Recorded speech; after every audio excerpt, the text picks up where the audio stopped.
शिव पुराण श्री रुद्र संहिता पंचम खंड अध्याय 22वां। शिव जलंधर युद्ध। सनत कुमार जी बोले, हे महर्षि, जब युद्ध भूमि में देव सेना का प्रतिनिधित्व करने वाले सभी वीर साहसी घायल होकर पृथ्वी पर गिर पड़े, तब यह देखकर सभी शिवगण भयभीत होकर शिव की शरण में चले गए। जब भगवान शिव को युद्ध स्थल का सब समाचार मिल गया, तब वे स्वयं दैत्यराज जलंधर को सबक सिखाने के लिए युद्ध स्थल की ओर चल पड़े।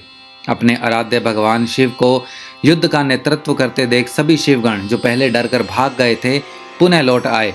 शिवगणों ने पहले जैसे जोश के साथ युद्ध करना प्रारंभ कर दिया। भगवान शिव के रौद्र रूप को देखकर भयानक दैत्य भी भयभीत होने लगे और युद्ध छोड़कर भागने लगे।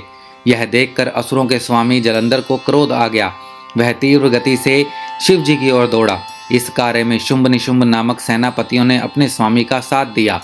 यह देखकर भगवान शिव ने प्रति उत्तर देते हुए जलंधर के बाणों को काट दिया। वे अपने धनुष से बाणों की वर्षा करने लगे। उन्होंने कई दैत्यों को फरसे से काट दिया। बलाहक और धसमर जैसे भयानक राक्षसों को पल भर में मार गिराया।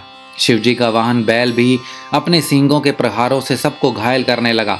तब यह देखकर जलंधर अपने सैनिकों को समझाने लगा कि वे ना डरें और युद्ध करते रहें, पर दैत्य सेना भगवान शिव से युद्ध करने को तैयार ही नहीं हो रही थी। क्रोधित जलंधर उन्हें ललकारने लगा। जलंधर ने अनेकों बाणों को एक साथ चलाकर उसमें भगवान शिव को बांधने का प्रयास किया, लेकिन वह सफल ना हो सका। भगवान शिव ने उसके सभी बाणों को काट दिया और उसके रथ की ध्वजा को भी नीचे गिरा दिया।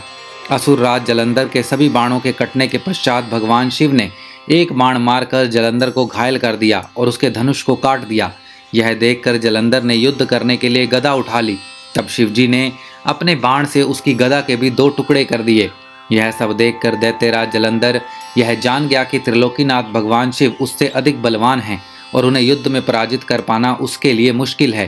तब जलंधर ने जीतने के लिए गंधर्व माया उत्पन्न की। वहां उस युद्ध स्थल पर हजारों की संख्या में गंधर्व और अप्सराओं के गण उत्पन्न हो गए और वह नृत्य करने लगे।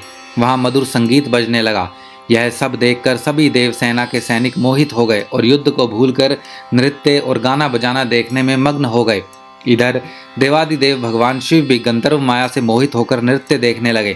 जब दैत्यराज जलंधर ने देखा कि सभी देवताओं सहित देवादिदेव भगवान शिव भी उस गंधर्व माया के द्वारा मोहित होकर अप्सराओं के नृत्य को देख रहे हैं, तब वह वहां से चुपके से भाग खड़ा हुआ। असुरराज जलंधर त्रिलोकीनाथ भगवान शिव का रूप धारण कर बैल पर बैठकर देवी पार्वती के पास कैलाश पर्वत पर पहुंचा। वहां कैलाश पर देवी पार्वती अपनी सखियों के साथ व्यस्त थी।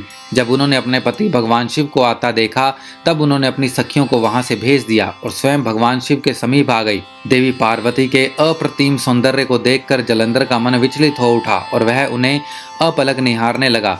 जलंधर के इस प्रकार के व्यवहार को देखकर पार्वती को यह समझते हुए देर न लगी कि वह कोई बहरूपिया है जो भगवान शिव का रूप धारण कर उन्हें ठगने आया है।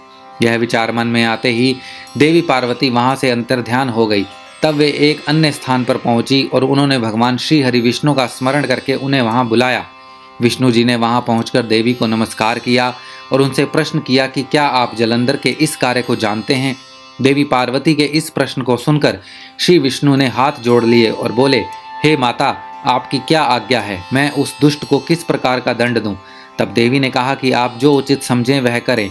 तब श्री विष्णु जलंधर को छलने के लिए उसके नगर की ओर चल दिए। श्री रुद्र संहिता पंचम खंड अध्याय 22वां समाप्त।